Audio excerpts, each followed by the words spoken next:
All right, y'all, here with Mac. Say hey. We get ready to head to a closing. Stretch this week from Jason, or part of my stretch this week from Jason, is that just kind of some observations I've had. So playing team, in the military, there are consequences for not doing what you say you're going to do. And again, this is not whether you served or didn't serve. This is just, again, an observation that I have. So for me, it's like the consequences in the military are you lose half your pay for 6 months. You get busted down a rank if you don't do what you say you're going to do. Or your life and other people's lives depend on you being your word. 100% being where you say you're going to be, when you say you're going to be there. And your life is playing team, and other people's lives is playing team. Mile, turn left onto Ohio 656 North. For me, that's huge. But then I got back to the civilian world, and I've struggled with that a lot. Like, there just don't seem to be as many consequences. But kind of hit me when talking with Jason this morning is that's actually not true. We're living some of those consequences. Turn left. We are onto Ohio recovering from 656 some of North. those consequences now. Our ways of being, how we're showing up in the world, what we are doing and what's going on. That is part of the consequences. We've chosen to be a specific way.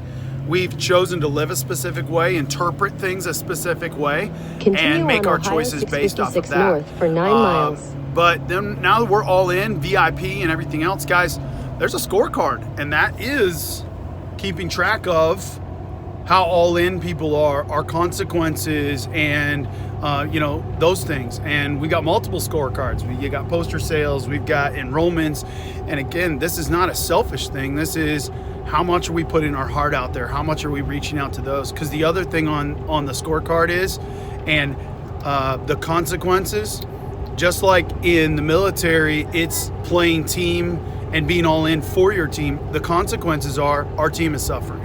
Our team has not reached our full potential with what we have said we are going to be.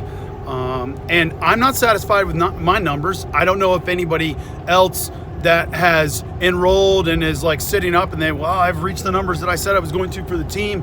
I don't know if anybody else has been like, well, I'm good. I'm just going to sit back now. But as a team, we've waited to the last minute each week. We've enrolled all the way up until midnight, and we've pulled out the win 3 weeks in a row. But we don't have to procrastinate and wait till the end. And I know it's a busy weekend with breakthrough and everything else, but that doesn't have to be an excuse. It can be a motivator. If you're there this weekend and something's reaching you and there's an extra person around, make a phone call on a break. Call people when you're driving to or from. Reach out to those people that you're like, oh my gosh, they need this. Like, my heart's racing fast, and that's just telling me like that person just needs a phone call, whether you want to or not. Trust me, I had one of those calls yesterday with a guy. I was like, I don't want him to go. That means he probably needs to go. Anyway, much love, y'all. I am a loving, passionate, strong man. I'm a seagull flying high. I got my best buddy Mac J, hanging with me, and we're going to have an amazing day. I love you guys. Rock it.